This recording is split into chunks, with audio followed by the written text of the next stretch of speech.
ఆసరా మరియు చేయూత పింఛన్లకు సంబంధించిన latest update ప్రకారం అయితే దీనికి సంబంధించిన డబ్బులు అనేవి పెంచుతూ ఉత్తర్వులు అయితే జారీ చేయడం అయితే జరిగింది.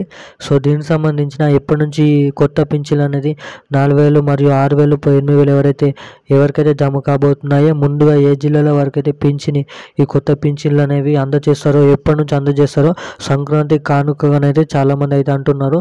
ఎప్పుడైతే ముఖ్యం అప్డేట్ అనేది వివరాలకు అయితే తెలుసుకుందాము. దానికంటే ముందైతే మన ఛానల్ ఎవరైనా మొదటిసారిగా చూస్తున్నవారుంటే ఖచ్చితంగా అయితే ఛానల్ అయితే సబ్స్క్రైబ్ చేయండి. పక్కనున్న గంటను కూడా ఆన్లో పెట్టుకోండి, బెల్ ఐకాన్ కూడా ఆన్లో పెట్టుకోండి. సో ఇన్ఫర్మేషన్ అనేది మీ బంధుమిత్రులకు కూడా షేర్ చేయండి, ఇంకా మీ ఫ్యామిలీ మెంబర్స్ కూడా షేర్ చేసి లేటెస్ట్ ఇన్ఫర్మేషన్ అనేది ఆసరా పింఛన్లు చేయూత పింఛన్లకు సంబంధించిన అప్డేట్ అనేది వాళ్ళు కూడా అందజేయండి. సో మనమైతే ఏమాత్రం లేట్ చేయకుండా పూర్తి అప్డేట్ వివరాలు అనేది వీడియోలోకి వెళ్ళి తెలుసుకుందాం. సో తెలంగాణ రాష్ట్ర ముఖ్యమంత్రి సీఎం రేవంత్ రెడ్డి గారు మన మేనిఫెస్టోలో చెప్పినట్టయితే ఎవరికైతే పింఛన్లు తీసుకోబోతున్నారో సో మహిళలకు సంబంధించిన అందరికైతే మహిళలకు 2,500 ఇస్తామని చెప్పడం అయితే జరిగింది.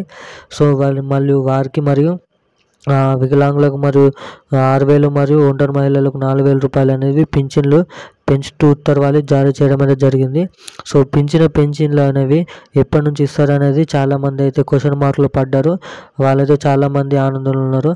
సో సంక్రాంతి కానుకగానైతే ఫిబ్రవరి ఎండింగ్ లోపు వీరికైతే ఈ పింఛన్లు అనేవి కొత్త పింఛన్లు అనేవి ఖాతాల ద్వారా మరియు పోస్ట్ ఆఫీసుల ద్వారా వారికైతే ఇవ్వడం అయితే జరుగుతుంది. సో దీనికి సంబంధించిన ఇప్పుడున్న అప్డేట్ అయితే ఇది. మరిన్ని లేటెస్ట్ అప్డేట్స్ కోసం ఛానల్ అయితే సబ్స్క్రైబ్ చేసి పక్కన బెల్ ఐకాన్ కూడా ఆన్లో పెట్టుకోండి. అప్పుడు మరి లేటెస్ట్ అప్డేట్స్ అనేది అందరికంటే ముందు తెలుసుకోవచ్చు. Thank you guys.